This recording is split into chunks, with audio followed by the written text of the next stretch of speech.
বাংলার মানুষ শুনেছে মোদি কি গ্যারেন্টি, মোদি কি গ্যারেন্টি, মোদি কি গ্যারেন্টি। এখন মোদি কি গ্যারেন্টির মানে কি সেটা আমাদের জানা নেই, কিন্তু বাংলার মাটিতে মমতা ব্যানার্জিকে বলতে হয় না মমতা ব্যানার্জির গ্যারেন্টি কি। বাংলার মানুষ তার প্রতিদিনের বেঁচে থাকার অনুভবে জানেন যে গ্যারেন্টির মানে কি, প্রতিশ্রুতির মানে কি, তার বাস্তবায়নের মানে কি।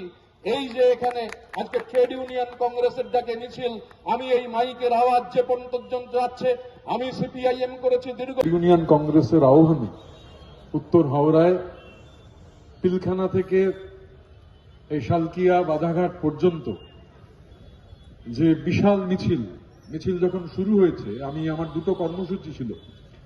সকালে আমি বনগাঁতে একটা মিছিল এবং সভা করেছি, তারপর হুগলিতে গ্যাঞ্জেস জুট মিলের সামনে একটা সভা ছিল। আমি যখন এসে পৌঁছই, একদম সুশৃঙ্খল সারিবদ্ধভাবে মিছিল তৈরি। তারপর আমরা মিছিলে পিলখানা থেকে বাধাঘাট পর্যন্ত এসেছি। আমরা মঞ্চের ওপরে এসে দেখছিলাম যে মিছিল এসেই চলেছে এবং এই মিছিলের শেষে এখানে সংক্ষিপ্ত সভা হচ্ছে। মঞ্চে আমাদের মধ্যে উপস্থিত রয়েছেন উত্তর হাওড়ার জনপ্রিয় লড়াকু বিধায়ক, আমার অগ্রজ প্রতিম সম্মানীয় শ্রী গৌতম চৌধুরী। এখানে উপস্থিত রয়েছেন আমাদের হাওড়া সদর জেলা আইএনটিটিউসির সভাপতি বন্ধুবর শ্রী অরবিন্দ দাস। মহিলা তৃণমূল কংগ্রেসের উত্তর হাওড়ার সভানেত্রী শ্রীমতী তন্নি দাস আছেন। এখানে আমাদের পার্টির যিনি সভাপতি অরিজিৎ বটব্যাল, তিনি সেখানে রয়েছেন। যুব তৃণমূল কংগ্রেসের উত্তর হাওড়ার সভাপতি সুভাষ যাদব আছেন। আমাদের রাজ্য তৃণমূল ট্রেড ইউনিয়ন কংগ্রেসের অন্যতম নেতা সোমনাথ দা মঞ্চে রয়েছেন, অন্যান্য নেতৃত্ব রয়েছেন এবং সর্বোপরি আপনারা সবাই জানেন যে আগামী 10 তারিখ 10ই মার্চ আমাদের নেতা শ্রী অভিষেক বন্দ্যোপাধ্যায়ের আহ্বানে ব্রিগেড প্যারেড গ্রাউন্ডে জনগর্জন সভার আহ্বান করা হয়েছে, যে সভায় জননেত্রী মমতা বন্দ্যোপাধ্যায় প্রধান বক্তা হিসেবে উপস্থিত থাকবেন। এখন এই যে জনগর্জন সভা গোটা বাংলার তল্লাট জুড়ে, বাংলার পাহাড় থেকে সাগর পর্যন্ত এই জনগর্জন সভার প্রস্তুতি চলছে, সর্বত্র নানান কর্মসূচি হচ্ছে এবং আমরা তৃণমূল কংগ্রেস পরিবারের পক্ষ থেকে এই জনগর্জন সভাকে সফল করবার আহ্বান নিয়ে যখন মানুষের কাছে পৌঁছচ্ছি, আমরা শুধু বিনীতভাবে বলছি, পশ্চিমবঙ্গ সেই সমস্ত রাজ্যের মতো আমাদের দেশের কোন রাজ্য সরকারের যেমন টাকা ছাপাবার ক্ষমতা নেই, তেমনি পশ্চিমবঙ্গের সরকারেরও টাকা ছাপাবার কোনো ক্ষমতা নেই। আমাদের দেশ যুক্তরাষ্ট্রীয় কাঠামোর দেশ। যুক্তরাষ্ট্রীয় কাঠামোর দেশে কেন্দ্রীয় সরকার গোটা দেশের মানুষের থেকে ট্যাক্স সংগ্রহ করেন। আমাদের রাজ্য থেকেও ট্যাক্স সংগৃহীত হয়ে দিল্লিতে যায় এবং যুক্তরাষ্ট্রীয় কাঠামোর নিয়ম অনুযায়ী সেই সংগৃহীত ট্যাক্সের একটা অংশ, হকের টাকা, প্রাপ্য টাকা, ন্যায্য টাকা রাজ্যের কাছে ফিরে আসবার কথা। 15 দিনের বেশি এই টাকা নিয়ম মতো আটকে রাখা যায় না। গত 5 বছরে বিজেপির নেতৃত্বাধীন কেন্দ্রীয় সরকার বাংলার মানুষের থেকে, বাংলার একেবারে পাহাড় থেকে সাগর পর্যন্ত যে মানুষ রয়েছেন 10 কোটি মানুষ, এই বাংলার জনগণের থেকে 4,60,000 কোটি টাকা ট্যাক্স হিসেবে নিয়ে গিয়েছেন বাংলার মাটি থেকে। এর একটা অংশ ফিরিয়ে দেওয়ার কথা, হকের টাকা, ন্যায্য টাকা, প্রাপ্য টাকা। অথচ দেখা যাচ্ছে যে গত বিধানসভা নির্বাচনে এই উত্তর হাওড়া কেন্দ্রে যেমন আপনাদের প্রতিনিধি হিসেবে গৌতম চৌধুরীকে রাজ্য বিধানসভায় পাঠিয়েছিলেন, রাজ্য বিধানসভার সদস্য হিসাবে, এবং 21 থেকে 22, 22 থেকে 23, 23 থেকে 24 গৌতমদার সঙ্গে অন্য অনেকের ফারাক হচ্ছে। গৌতম চৌধুরী 365 দিনের 24 ঘন্টা 7 দিনের রাজনীতিবিদ। তিনি হাওড়ার, উত্তর হাওড়ার জনগণকে সঙ্গে নিয়ে এই মানুষের অবিরাম যাত্রার যে চির সংঘর্ষ, তা উত্তর হাওড়ায় মানুষকে সঙ্গে নিয়ে সেই লড়াই এগিয়ে নিয়ে গিয়েছেন। এখন আমরা এই যে 4,60,000 কোটি টাকা যা ওরা নিয়ে গিয়েছে, সেই টাকা ফেরত দেওয়ার কথা। সেই টাকা গত 2 বছরে বিধানসভা নির্বাচনে যখন গৌতম চৌধুরী এখান থেকে জিতেছিলেন, যখন রথীন চক্রবর্তীকে শিবপুরের মানুষ 38,000 ভোটের ব্যবধানে পরাজিত করে লাল কার্ড দেখিয়ে দিয়েছিলেন, সেই বিধানসভা নির্বাচনের পর থেকে বাংলা বিরোধী, বাংলার মানুষ বিরোধী চক্রান্ত শুরু হয়েছিল।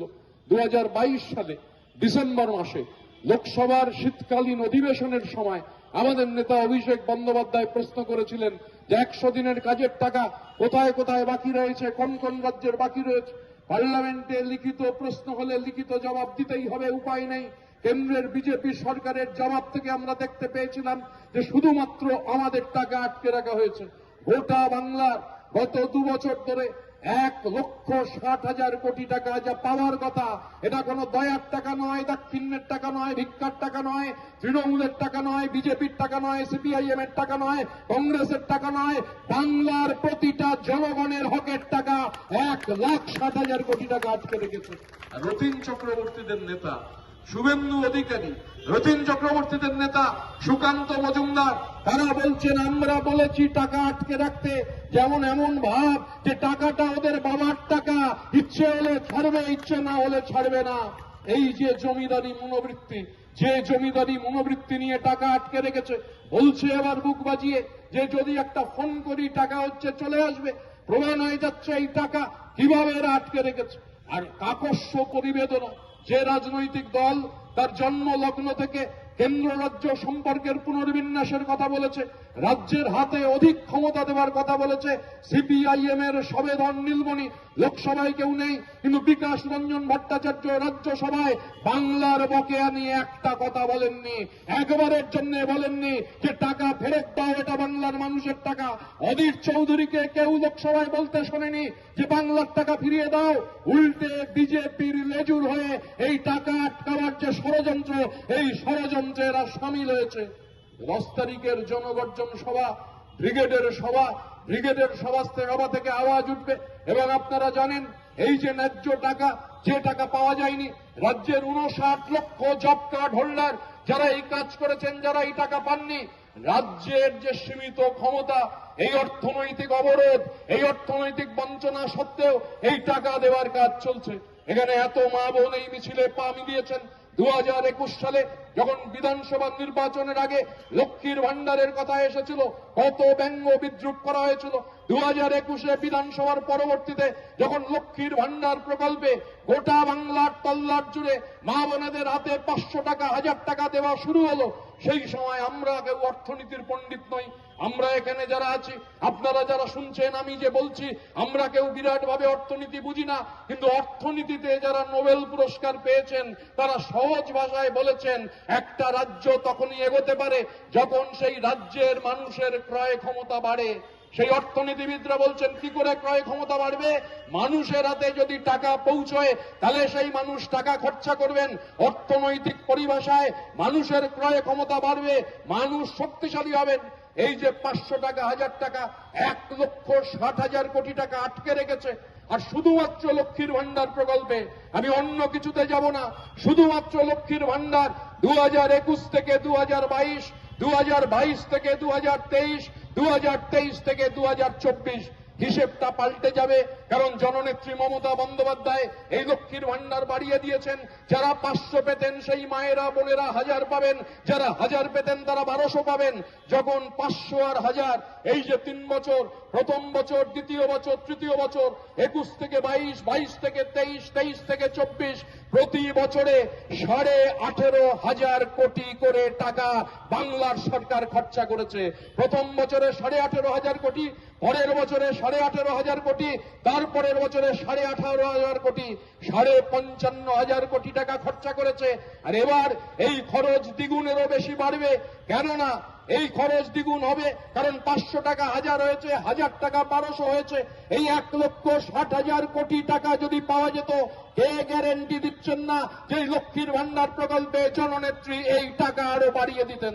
এই যে বলছে, শোনা গিয়েছে চৈতন্য মহাপ্রভুরও সৌভাগ্য, রাজা রামমোহন রায় গোটা এশিয়ার প্রথম আধুনিক মানুষ, আমাদের গর্ব। তারও সৌভাগ্য যে খানাকুল আর কৃষ্ণনগরের মাটিতে নাম দুটো অন্তত ঠিকভাবে মোদিজি উচ্চারণ করেছেন। আর কি উচ্চারণ শুনেছে বাংলার মানুষ? বাংলার মানুষ শুনেছে মোদি কি গ্যারেন্টি, মোদি কি গ্যারেন্টি, মোদি কি গ্যারেন্টি।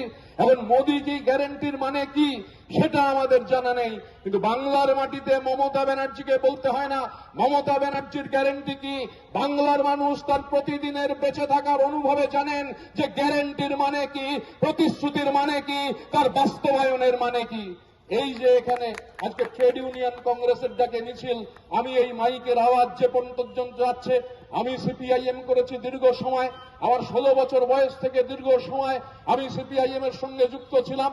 মিটিং এ বক্তৃতা করতে গিয়ে আমার এখনো মনে পড়ে, আমি এসএসওয়াই প্রকল্পের কথা বলতাম যে সামাজিক সুরক্ষা যোজনা, বামফ্রন্ট সরকার এই প্রকল্প শুরু করেছে। আমি তৃণমূল কংগ্রেসে আসার পর আমি যখন এই গোটা বিষয়টা রাজ্যের শ্রমমন্ত্রীর সঙ্গে বসে বুঝতে শুরু করলাম, তখন বুঝলাম যে মমতা বন্দ্যোপাধ্যায় কেন আমাদের রাজ্যের 1 নম্বর বামপন্থী, মমতা বন্দ্যোপাধ্যায়ের থেকে কেন আমাদের রাজ্যে বড় কোনো বামপন্থী নেই। আমি শুধু আপনাদের বলবো, আর সিপিআইএম এর যে বন্ধুরা মাইকে আমার এই কথাগুলো শুনতে পাচ্ছেন, খোলা চ্যালেঞ্জ থাকলো, আমি যা বলে যাচ্ছি তা বিরোধিতা করে তাকে কেটে তাকে মিথ্যে প্রমাণ যদি করতে পারেন, আমি আর রাজনীতি করব না। 2000 সালে যখন এই এসএসওয়াই প্রকল্প শুরু হয়েছিল, এসএসওয়াই প্রকল্প 2000-এ বামফ্রন্ট সরকার শুরু করে 2011 অব্দি এই প্রকল্প চলেছিল। বামফ্রন্ট সরকার যখন ক্ষমতা থেকে চলে যায়, এই প্রকল্পের শুরুটা এই জন্য হয়েছিল যে সংগঠিত শিল্পে যারা কাজ করেন, যারা কলে কারখানায় কাজ করেন, যারা অফিসে কাজ করেন, যারা এই যে সংগঠিত শিল্পে, তারা 60 বছর হয়ে গেলে রিটায়ারমেন্টের সময় প্রভিডেন্ট ফান্ডের সুবিধা পান, গ্র্যাচুইটির সুবিধা পান, অন্যান্য সুযোগ সুবিধা থাকে। কিন্তু যিনি রিক্সা চালান, যিনি ভ্যান চালান, যিনি অটো চালান, যিনি টোটো চালান, যিনি বেসরকারি বাসের পরিবহন শ্রমিক, যিনি বিড়ি বাঁধেন, আমি সকালে 1010 মহিলার মিছিল বিড়ি শ্রমিকদের তাতে ছিলাম। সেই মায়েরা যারা বিড়ি বাঁধেন, আমাদের রাজ্যের অসংগঠিত মৎস্যজীবীরা, আমাদের রাজ্যের শ্রমিকরা, আমাদের রাজ্যের বিড়ি শ্রমিক থেকে শুরু করে তাঁত শ্রমিক, এই যে বিরাট অসংগঠিত ক্ষেত্র, আমাদের রাজ্যে প্রায় 2 কোটি অসংগঠিত শ্রমিক আছেন। 2000 থেকে 2011 এই যে প্রকল্প এসএসওয়াই, তখন ছিল এরকম, প্রতি মাসে একজন শ্রমিক যদি 30 টাকা দিতেন, রাজ্য সরকার আরো 25 টাকা দিত। এই 55 টাকা জমা হতো, আর তারপর তিনি রিটায়ার করলে সুবিধা পাবেন, এই ছিল প্রকল্প। 2011 সালে ক্ষমতায় আসবার পর মমতা বন্দ্যোপাধ্যায় এই প্রকল্পের প্রথম মৌলিক পরিবর্তন করলেন, বললেন 1 পয়সা শ্রমিককে দিতে হবে না, শ্রমিকের গোটা টাকা রাজ্যের সরকার দেবে। এই ছিল প্রথম কথা। তাই এসএসওয়াই এর নাম পাল্টে গেল। এসএসওয়াই এর আগে বিএম বলে দুটো শব্দ লাগলো, বিনামূল্যে সামাজিক সুরক্ষা যোজনা। এবার আমি বলছি, একটু মন দিয়ে শুনবেন আমার এই কথাটা। 2000 থেকে 2011 এই তখনকার এসএসওয়াই প্রকল্পে অসংগঠিত শ্রমিকদের প্রভিডেন্ট ফান্ড দেওয়ার যে ব্যবস্থা, 11 বছরে এই প্রকল্পে খরচ হয়েছিল 9 কোটি 26 লক্ষ টাকা। রাজ্যের শ্রম দপ্তর 9 কোটি 26 লক্ষ টাকা খরচা করেছিলেন। 1,20,000 মতো অসংগঠিত শ্রমিক নাম লিখিয়েছিলেন প্রকল্পে। আর 31শে ডিসেম্বর 2023-এর হিসেবটা এবার বলবো, 11 বছরে খরচ হয়েছিল 9 কোটি 26 লক্ষ।